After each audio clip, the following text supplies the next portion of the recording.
오늘 우리에게 주신 하나님의 말씀은 사도행전 10장 23절에서 43절까지 말씀입니다. 사도행전 10장 23절에서 43절까지 말씀입니다. 다 찾으셨으면 한 절씩 교독하고 마지막 절은 같이 읽겠습니다. 베드로가 불러들여 유숙하게 하니라. 24절입니다.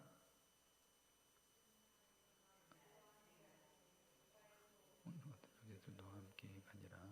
이튿날 가이사랴에 들어가 고넬료가 그의 친척들과 가까운 친구들을 모아 기다리되 마침 베드로가 들어올 때에 고넬료가 맞아 발 앞에 엎드려 절하니 베드로가 일으켜 이르되 일어서라 나도 사람이라 하고 더불어 말하며 들어가 여러 사람이 모인 것을 보고 이르되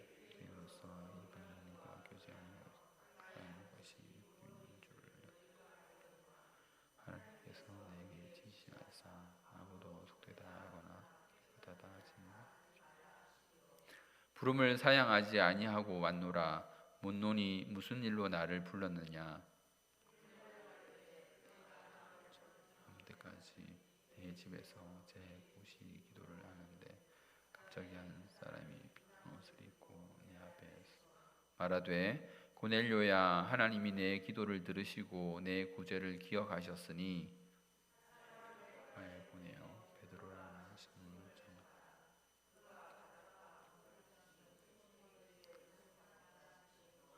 내가 곧 당신에게 사람을 보내었는데 오셨으니 잘하였나이다. 이제 우리는 주께서 당신에게 명하신 모든 것을 듣고자 하여 다 하나님 앞에 있나이다. 베드로가 말하되 내가 참으로 하나님은 사람의 외모를 보지 아니하고 각 나라 중 하나님을 경외하며 의를 행하는 사람은 다 받으시는 줄 깨달았도다.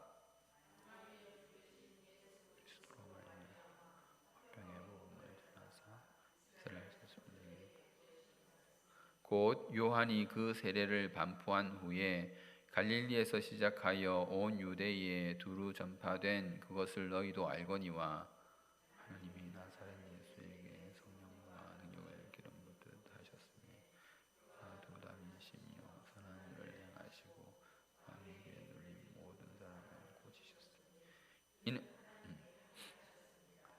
우리는 유대인의 땅과 예루살렘에서 그가 행하신 모든 일의 증인이라. 그들이 나무에 달아 죽였으나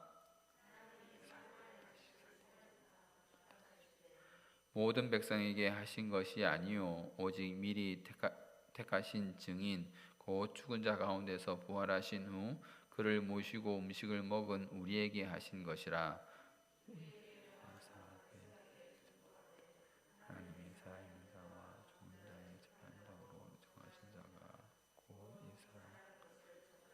다 같이 읽겠습니다. 그에 대하여 모든 선지자도 증언하되 그를 믿는 사람들이 다 그의 이름을 힘입어 죄 사함을 받는다 하였느니라. 아멘.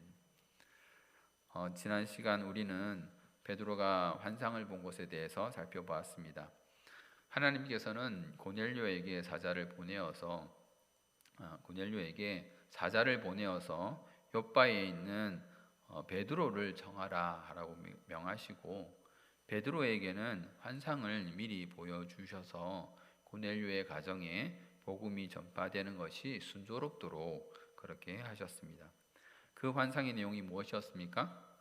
하늘에서 큰 보자기 같은 그릇이 내려왔는데 그 안에는 땅에 있는 각종 네발 가진 짐승과 기는 것과 공중의 새들이 그 안에 들어 있었습니다.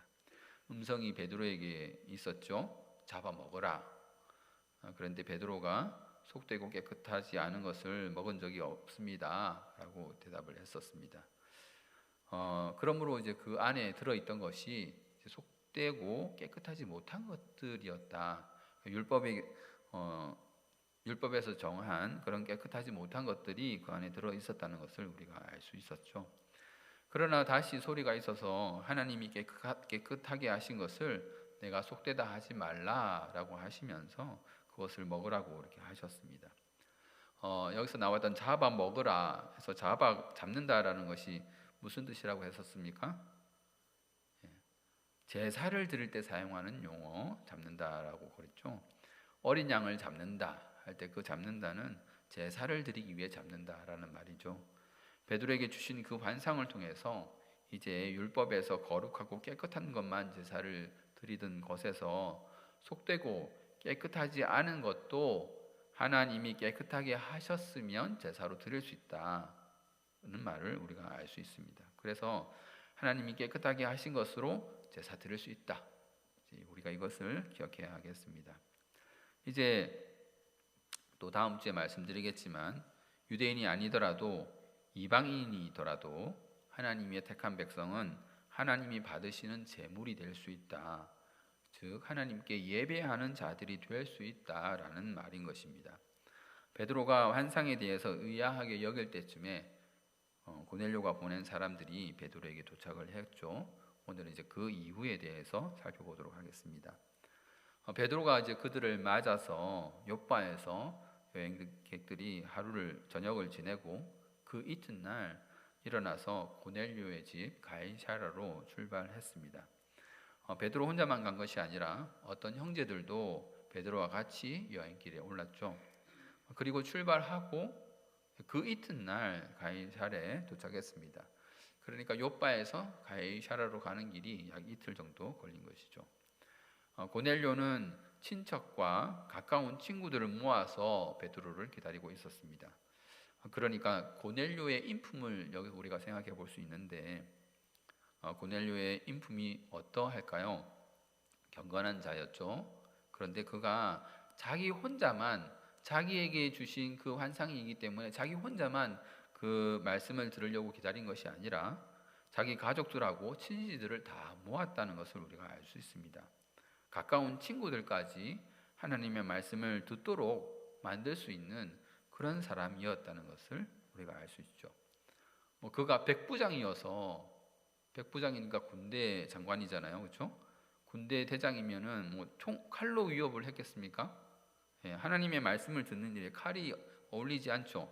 그래서 이 모임이 위협으로 모인 것이 아니다, 명령으로 모인 것이 아니고 고넬료가 그 친구와 친척들에게 부탁을 하고 같이 모이자고 청을 해서 모인 것이라는 것을 알 수가 있습니다. 그러니까 고넬료가 친척과 친구들에게 어떤 평가를 받는 사람인지 또 우리가 여기서 알 수 있습니다. 하여간 이 친구들과 친척들은 고넬료 덕에 수지를 맞은 것이죠. 베드로가 고넬료 집에 들어올 때에 고넬료가 베드로에게 엎드려서 절을 했습니다. 여러분 생각해 보셔야 될 게 고넬료가 백부장입니다. 군대 대장이에요. 그런데 이 대장이 엎드려서 어떤 사람에게 절을 했다는 겁니다. 여러분 한번 생각을 해보십시오. 100명을 거느리는 사장이 있는데 내가 아는 그 사장이 누군가에게 엎드려서 절을 한다. 좀 대단한 일이죠. 그런데 지금 이 백부장은 사장 정도가 아니라 더 통솔력 있는 대장입니다. 대장. 우리나라로 치면 중대장급 되는 그런 대장인데 이 사람이 자기 친척들과 친구들이 다 옆에 있는데도 베드로에게 생전 처음 보는 사람 베드로에게 엎드려서 절을 했던 것입니다. 그가 절을 하자 베드로가 그를 일으켰죠. 일으키면서 나도 사람이다. 나에게 절하지 마라. 무슨 말입니까? 하나님만이 절을 받으실 분이고 하나님만이 경배받으실 분이다 라는 것을 말하는 것이죠. 여러분 정말 우리 하나님만이 경배를 받으실 분이십니다. 우리 하나님만 예배를 받으시기에 합당하신 분이십니다. 우리가 그것을 잊지 말아야 하겠습니다. 그러니까 우리가 예배하는 것, 하나님께 예배하는 것이 얼마나 당연하고 합당한 일입니까? 하나님만이 예배드리기에 예배를 받으시기에 합당하신데 지금 우리가 예배를 드리고 있잖아요, 그렇죠? 우리가 예배를 드리는 것 이것 또한 하나님 앞에서 합당한 일인 것입니다. 우리가 예배를 드림으로 하나님을 우리의 하나님으로 인정하는 것이 되는 것이죠. 이제 베드로가 사람들이 모인 것을 보고 이야기를 합니다. 우리 한번 28절을 같이 한번 읽어보도록 하겠습니다. 시작. 이르되 유대인으로서 이방인과 교제하며 가까이 하는 것이 위법한 줄은 너희도 알거니와 하나님께서 내게 지시하사 아무도 속되다 하거나 깨끗이 하지 않다 하지 말라 하시기로. 자, 여러분 보십시오. 베드로가 이방인과 교제하고 가까이 하는 것이 어떻다라고 했습니까? 위법한 일이다. 여러분, 사람이 사람하고 가까이 하는 것이 위법한 일이다. 이게 유대인들이 그러니까 어떤 생각을 하고 있는지 아시겠죠? 이방인들을 같이 상종하지 않는 사람으로 생각하고 있는 거예요. 그러니까 사람이랑 동물이랑 뭐 거의 비슷하게 이방인들이랑은 상종하지 않는다. 그러니까 자기들만 구원이 있고 이방인은 구원이 없다라고 생각하는 게 유대인들이었어요. 그런데 하나님이 베드로에게 지시를 했다고 하죠. 지시를 더 이상 그렇지 않다. 자, 뭐라고 했다고 합니까? 아무도 속되다 하거나 깨끗하지 않다 하지 말라. 이렇게 말했습니다. 바로 우리가 지난주에 살펴본 그 보자기 같은 그릇 환상, 그것에 대해서 베드로가 해석한 내용인 거죠. 만약에 그 환상이 없었다면 베드로가 이런 말을 하지 못했을 것입니다. 초청을 받기 전에 환상을 보았는데, 그렇죠? 하나님의 음성이 있었죠. 잡아먹으라. 내가 이런 것들을 먹은 적이 없습니다. 하나님이 깨끗하게 하신 것을 내가 속되다 하지 말라 하는 그 말을 들었기 때문에 이 지금 고넬료의 집에 와서 이런 말을 할 수가 있는 것입니다. 이 말은 인간 윤리적으로 보면은 고넬료에게 굉장한 신뢰가 될 수 있는 말입니다. 그렇죠? 생전 처음 본 사람인데 야, 내가 너희랑 이야기하는 거 불법이야 이거. 속되다. 그리고 뭐라고 해서 속되다. 깨끗하지 못하다. 거룩하지 못하다. 원래 거룩하지 못하다. 이렇게 말하는 거지 않습니까? 농담이라도 이런 말을 듣는다면 기분이 나쁘겠죠. 자기를 가리켜서 속되다고 말하는 사람에게 어떻게 기분이 좋게 되겠습니까? 그러나 고넬료가 이러한 말에 대해서 아무런 말을 하지 않고 순순히 인정하고 받아들입니다. 그리고는 하나님이 베드로를 부르라 하신 것을 다시 베드로에게 말씀하죠. 왜 나를 불렀느냐 이렇게 말할 때에 고넬료가 자기에게 천사를 보내서 베드로를 부르라 하신 것을 이제 말을 합니다. 그런데 우리가 성경을 보면은 이 천사가 고넬료에게 베드로를 부르라 하는 내용이 몇 번 나타납니까? 아주 많이 나타나죠. 3번이나 나타나고 있습니다. 처음에 고넬료에게 천사가 임했을 때 한 번 당연히 기록이 되고, 욥바에 내려간 그 사람들이 베드로를 부를 때에 천사가 당신을 부르라고 했다 하면서도 기록이 되고, 또 와서 가이사랴에 와서 고넬료가 또 한 번 천사가 당신을 부르라고 했다 라고 이렇게 또 기록하고 있는 것입니다. 그만큼 베드로를 불러서 베드로에게 복음을 듣는 것이 중요한 일이다라는 것을 성경은 말하고 있는 거예요. 생각을 해보십시오. 고넬료가 만약에 베드로를 부르지 않았다면 어떻게 됐겠습니까? 그저 유대교를 잘 믿는 외국인 정도밖에 되지 않았겠죠. 유대인들은 이방인들과 상종하지도 않는데 유대교를 믿는 외국인 정도가 되었을 것입니다. 그러나 참된 복음, 베드로를 통해서 그 예수 그리스도의 복음을 듣는 기회가 되었으니 이 얼마나 좋은 일입니까? 여러분들은 그 참된 복음에 귀를 기울이고 있습니까? 여러분이 기울이고 있는 그 귀에는 어떤 것이 들려지고 있습니까? 고넬료와 같이 하나님 말씀에 귀를 기울이시는 여러분 되시길 바랍니다. 자, 고넬료는 베드로에게 이제 말씀 전할 것을 요청합니다. 우리 33절도 다 같이 한번 읽어보겠습니다. 33절 시작. 내가 곧 당신에게 사람을 보내었는데 오셨으니 잘하였나이다. 이제 우리는 주께서 당신에게 명하신 모든 것을 듣고자 하여 다 하나님 앞에 있나이다. 우리가 말씀을 듣는 태도가 바로 이러해야 합니다. 듣고자 하여 다 모였다. 하나님 말씀을 듣고자 해서 우리가 다 모였다. 여러분 한번 주위를 한번 돌아보십시오. 빈자리가 많죠? 듣고자 하여 다 모였다. 이 말이 참 감동스럽지 않습니까? 고넬료가 설교자를 귀히 여기는 모습도 한번 보십시오. 참으로 아름답지 않습니까? 베드로 자체가 귀한 사람이어서 고넬료가 그렇게 말하는 것이 아닙니다. 그렇죠? 베드로는 어부 출신에다가 성질이 좀 급하고 실수를 잘하는 그런 사람이었습니다. 베드로는 그런 사람이었어요.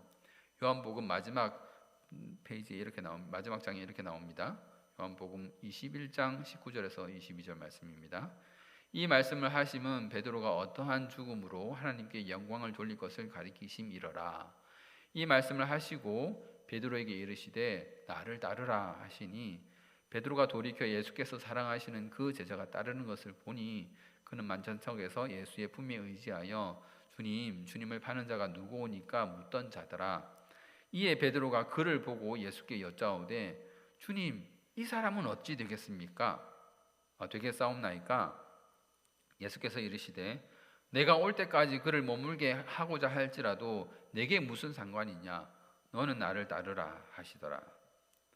보십시오. 예수님이 조반을 차려놓고 베드로를 불러가지고 의기소침한 베드로를 불러서 예수님 자기 자신을 부인한 것을 3번이나 부인한 것을 다시 내가 나를 사랑하느냐 3번 물어가시면서 베드로를 다시 세워주셨잖아요. 그렇죠?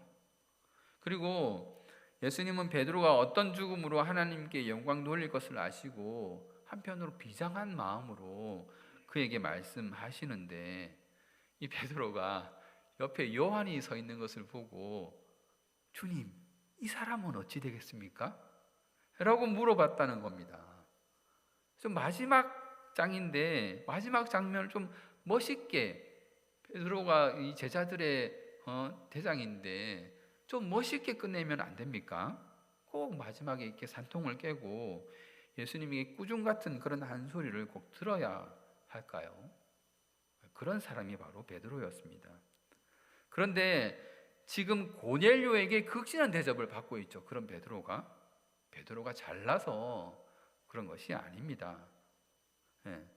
그러면 왜 그가 이렇게 극진한 대접을 받고 있습니까? 고넬료에게?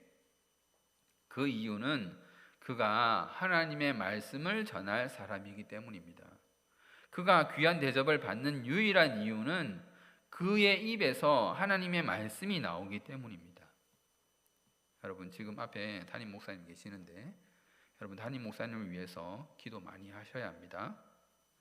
여러분 인간적으로 하는 대접이야 여러분들의 인격이 다 훌륭한 인격을 가지고 계시기 때문에 더 말할 게 없습니다. 다른 것 할 것 없이 여러분들은 담임 목사님을 위해서 기도해야 합니다. 기도하는 것이 담임 목사님을 최고로 대접하는 것이고 그 설교를 귀 기울여 듣고 하나님 앞에 모여서 예배 시간에 다 모여서 듣는 것이 그를 대접하는 것입니다. 매주일 말씀의 곳간에서 옛것과 새것을 내오면서 여러분들에게 하나님의 말씀을 전하지 않습니까? 그 하나님의 말씀이 여러분의 신앙의 성장을 이끌고 있는 것입니다. 아직 믿음이 없는 사람이라면 그 말씀에 천국과 지옥이 걸려 있는 거예요. 그러므로 목사님이 하나님의 말씀을 올바르게 잘 전할 수 있도록 여러분들은 항상 기도하셔야 합니다. 내가 당신을 통해서 하나님의 말씀을 들으려고 합니다. 당신의 먹고 사는 거 걱정하지 마십시오. 당신은 교회를 위하여 또 나를 위하여 기도와 말씀에 전념해 주세요. 그것이 목사에게 대하는 최고의 대접이고 할 말인 것입니다. 고넬료를 보십시오. 지금 자기들 앞에 베드로가 서 있는데 그 말하는 것이 누구 앞에 있다고 합니까? 하나님 앞에 있나이다. 베드로가 있잖아요. 사람 베드로가 있는데 지금 뭐라고 말합니까? 하나님 앞에 있나이다. 베드로 보고 지금 하나님이라고 하는 소리가 아니잖아요. 그렇죠? 이제 당신은 하나님의 말씀을 하는 순간 당신은 사라지고 하나님께서 당신의 입을 통해서 우리에게 말씀하실 겁니다 라는 그런 고백이 고넬료에게 있는 거예요. 이제 베드로가 고넬료의 집에 복음을 전합니다. 베드로의 설교 중에서 우리 36절에 보면 화평의 복음이라는 말이 나오죠. 예수님이 화평의 복음을 전했다. 근데 우리가 이 화평의 복음이라는 부분을 오해를 하면 안 됩니다. 예수님이 화평의 복음을 전하셨다고 하니까 어떤 생각이 드십니까? 그 복음을 듣는 사람들마다 서로 싸우지 않고 서로 평화롭게 잘 지내게 되는구나. 복음은 사람들끼리 싸움을 멈추게 하는 그런 역할을 하는구나. 물론 맞죠. 맞지만 1차적으로 그것이 아닙니다. 여기서 말하는 화평은 1차적으로 하나님과 사람 사이의 화평을 말하는 것입니다. 인간이 죄를 지었기 때문에 하나님과 화평한 관계가 아닌데 예수님이 복음을 전함으로 이제 그 복음을 듣는 사람들마다 하나님과 사람 사이에 화평의 관계가 생겨난다, 이런 말을 하는 것입니다. 물론 하나님과 화평한 사람들끼리 서로 화평하는 것은 당연한 일인 것이죠. 원래 인간은 하나님과 화평하지 못해서 멸망이었는데 예수님이 복음을 전하심으로 하나님과 인간이 화평하게 되었다라는 그런 말을 하고 있는 겁니다. 자, 그 복음의 내용이 무엇입니까? 베드로가 계속 설교를 하고 있죠. 38절입니다. 하나님이 나사렛 예수에게 성령과 능력을 기름 붓듯 하셨음에 그가 두루 다니시며 선한 일을 행하시고 마귀에게 눌린 모든 사람을 고치셨으니 이는 하나님이 함께 하셨습니다. 그러니까 하나님이 예수에게 성령과 능력을 주셔서 하나님의 일을 하신 것,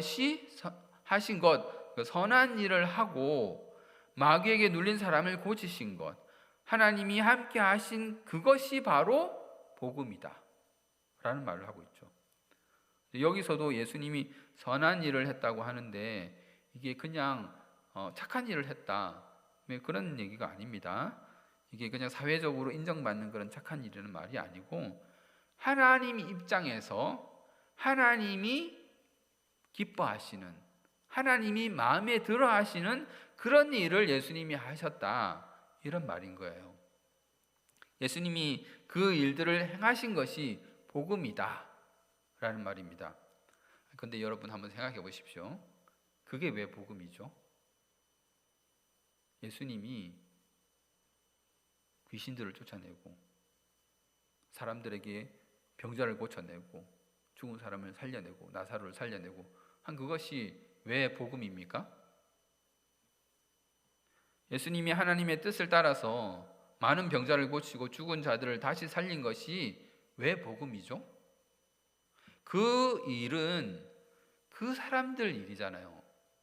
그 사람들 일이고 지금 나에게는 이게 아무런 것도 아닌데 아무런 영향도 없는데 그 사람들에게나 복음이지 어찌 그것이 나에게 복된 소리입니까? 그런 의문이 들지 않습니까? 병난 그 사람이 복음을 받은 것이지 다시 살아난 나사로가 복음을 받은 것이지. 그러나 여러분, 그게 왜 복음인지 제가 설명드리겠습니다. 잘 들어보십시오. 예를 하나 들어보겠습니다. 앞을 보지 못하던 사람이 예수님의 고치심으로 앞을 보게 되면 분명히 그 사람에게 복된 소리죠. 맞습니까? 그 사람이 앞을 보지 못했는데 앞을 보게 되었어요. 죽었던 나사로가 죽음을 이기고 다시 살아난 것, 예수님의 말씀으로 죽음을 이기고 살아난 것, 나사로에게 복음이 맞죠? 복음이 맞습니까? 예. 나에게는 그것이 복음이 아닌 것 같은데 분명히 그 사람들은 복음이 맞습니다. 그렇죠? 그런데 그 나사로 그리고 그 눈 뜬 사람 지금 어디 있습니까? 복받은 그 사람들 지금 다 어디 있죠? 다 죽었습니다. 그렇죠? 예수님이 하나님이시잖아요. 하나님에게 복을 받은 사람이 왜 죽습니까? 죽으면 되겠습니까? 나사로는 몇 번이고 죽으려고 하다가 다시 살아나고 그렇게 해야 되잖아요. 하나님에게 복을 받은 사람인데 죽었다가 살아나는 그런 복을 받은 사람이라면 그래야 되는 것 아닙니까? 그런데 그가 살아난 기사는 성경에 한 번밖에 기록되어 있지 않고 지금은 이 땅 위에 없습니다. 죽고 다시 일어나지 못했어요. 그러면 그게 정말 그 사람에게 복음일까요? 육신의 몸이 죽었다가 살아나는 것, 육신의 눈이 보이지 않다가 다시 보게 되는 것, 그것이 진짜 복일까요? 아니죠. 그것은 진짜 복은 아닌 것입니다. 단지 그것은 복이 어떠한 것인지 알려주는 어찌 보면 가짜 복인 것이죠. 여러분, 제가 한번 예를 들어 보겠습니다. 부루마블 아시죠? 게임 해보셨습니까? 판을 이렇게 깔아놓고 주사위를 던져서 세계 일주를 한 바퀴 하면 돈도 벌고 부동산도 사고 땅도 사고 하는 그런 게임이 있습니다. 그 게임을 하면 주사위를 굴려서 한 바퀴를 돌면은 월급을 줘요. 월급을 종이 돈을 줍니다. 그 돈이 진짜인가요? 그 돈이 진짜 돈일까요? 게임에서 하는 뭐 10,000원, 100만 원, 200만 원, 1,000만 원 하는 그 돈이 진짜 돈일까요? 진짜 돈 아니죠. 가짜 돈이죠. 그러면 그 돈은 왜 있는 겁니까? 진짜 돈도 아닌데 가짜 돈이 그 게임에 왜 있는 거죠? 그 가짜 돈의 목적은 진짜 돈을 가리키기 위한 것입니다. 진짜 돈이 있다는 것을 말하기 위해서 그 가짜 돈이 있는 거예요. 진짜 돈이라는 것이 있단다, 애들한테. 진짜 돈이라는 것이 있단다. 돈을 가지면 물건도 살 수 있고 땅도 살 수 있고 뭔가 할 수 있어. 그렇지만 이거는 가짜 돈이야. 진짜 돈이라는 게 있단다를 말하기 위해서 그 가짜 돈이 있는 거예요. 육신의 병고침을 받고 죽은 나사로가 다시 살아난 것도 마찬가지입니다. 그것 자체가, 육신의 눈을 뜬 것 자체가 복이 아니고 병고침을 받고 죽었다가 다시 살아난 것, 그것이 복이 아니고 그것이 뭔가를 가리키고 있다는 거예요. 그것이 바로 무엇입니까? 바로 예수님이 주시는 생명인 것입니다. 병이라는 사망의 증상, 그리고 죽음이라는 사망의 결과, 거기서 벗어나는 것을 보여줌으로 진짜 생명이라는 것이 있다는 것을 말하는 것이죠. 그 진짜 생명이 무엇이라고요? 예수님이 주시는 생명, 영생인 것입니다. 그러면 육신의 죽음 말고 정말 인간에게 닥친 그 죽음이 무엇입니까? 육신의 죽음 말고 정말 인간에게 닥친 그 죽음, 그것이 무엇이죠? 그것은 바로 영생의 반대, 영벌입니다. 영적인 죽음을 말하는 거예요. 하나님과 화목하지 못해서 지옥에 떨어지는 것, 하나님과 연합되지 못하고 분리되어서 따로 떨어지는 것, 하나님과 분리되는 것, 그것이 바로 영적인 죽음인 것이에요. 그러니까 예수님이 이 땅 위에 계실 때에 그 사람들이 받았던 육신의 병고침, 육신의 되살아남, 그것은 진짜 생명이라는 것을 가리키기 위한 일종의 모조품인 것이죠. 진짜 생명을 얻는 것, 예수님에게 그 생명이 있다는 것, 그것을 가리키는 것이에요. 그래서 그것이 그 당시 사람들에게 복음이고 그 진짜 생명을 믿음으로 받는 우리에게 또한 복음이 되는 것입니다. 그러니 예수님이 병 고치고 살려내고 한 것이 다 우리에게, 그들에게 복음이 되는 거예요. 예수 믿는 자에게 영생을 주신다는 그 복음. 그러므로 혹시 우리들에게 절대 흔들리지 않는 믿음이 우리에게 있다면 어떤 일이 일어나겠습니까? 우리에게 믿음이 없을 때는, 그렇죠? 믿음이 없을 때는 그런 것으로 그 믿음을 가지게 되는 거예요. 그런데 우리에게 절대 흔들리지 않는 굳건한 믿음이 우리에게 있다면 어떤 일이 일어나겠습니까? 병이 안 낫는 거죠. 이제는 다시 살아나는 기적이 안 나타나도 되는 겁니다. 나는 반드시 그런 기적이 필요해 하는 사람들이 혹시 있을 수 있습니다. 나는 그런 기적이 꼭 나에게 필요해. 그런 것이 정 필요한 사람들은 성경을 보십시오. 거기에 우리가 믿음을 가지기에 충분할 만큼 예수님의 기적이 잘 소개되어 있습니다. 그러니 그 기적, 그 병고침, 그 살아남을 보고 여러분들은 믿음을 가지셔야 하는 것입니다. 베드로가 고넬료의 집에 가서 예수님이 이 땅에 계실 때에 병자를 많이 고치시고 귀신들을 많이 쫓아내셨어. 우리가 그 일들의 증인이야 라고 말하는 것이 복음인 이유를 아시겠습니까? 고넬료에게 지금 그런 일이 필요 없잖아요. 고넬료가 죽었다 다시 살아날 것도 아니고 고넬료의 집에 아픈 병자가 있는 것도 아니에요. 그런데 왜 그들에게 그런 말을 합니까? 하나님이, 예수님이 오셔서 성령의 능력으로 그들을 병자를 고쳐내고 죽은 자를 살려내셨어. 그런 말을 그들에게 왜 합니까? 아무 필요도 없는 말인 것 같잖아요. 그런데 그게 복음이라니까요. 복음은 그것만이 아닙니다. 그것만이 아닙니다. 예수님이 십자가에 죽으시고 부활하신 것, 그것이 복음입니다. 십자가 이전까지는 어찌 보면 부루마블 게임, 모델하우스 같은 것이죠. 예수님이 그걸로 가르치시는 거예요. 무둔하고 깨우치지 못하는 자들에게 정말 기적 같은 걸로 병고침을 받는 것으로 가르치시다가 마지막에 어떻게 하셨습니까? 자신이 십자가에 죽으시고 다시 살아나신 것을 보여주신 거예요.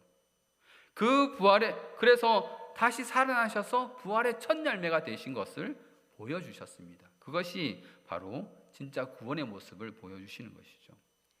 그래서 베드로가 예수님의 행적과 예수님의 십자가 사건을 고넬료의 가정에 설교하고 있는 것입니다.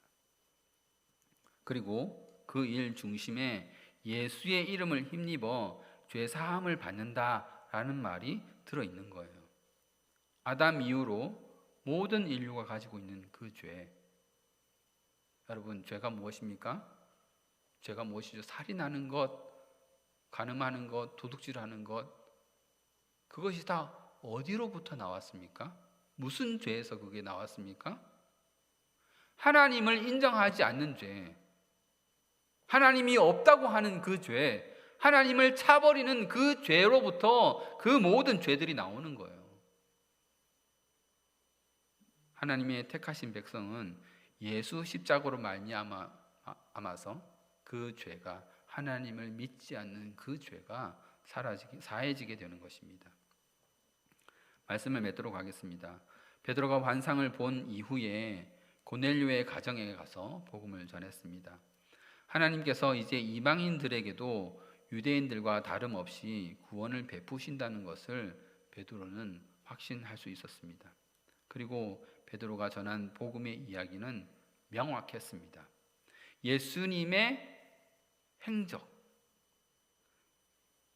그 행적 가운데서 기적을 베푸시고 병든 자를 고치시고 죽은 자를 살려내는 것, 사망의 증상들이 예수님의 근처에 예수님이 가기만 하면 그 사망의 증상들이 물러나는 것, 그것을 그들에게 보여주심으로 예수님에게 하나님으로 받은 영생이 있다, 영생이 있음을 그들에게 보여주는 거예요. 그리고 결정적으로 예수님이 십자가에서 죽으시고 다시 살아나심으로써 예수님에게 참 생명이 있다는 것을 보이셨다는 것, 그것이 바로 복음인 것입니다. 여러분, 이것이 복음입니다. 베드로가 이 복음의 증인이었듯이 우리도 이 복음을 증거하는 증인들이 되어서 주님의 선한 일에 함께하는 우리 모든 성도들 되시기를 주님의 이름으로 소망합니다.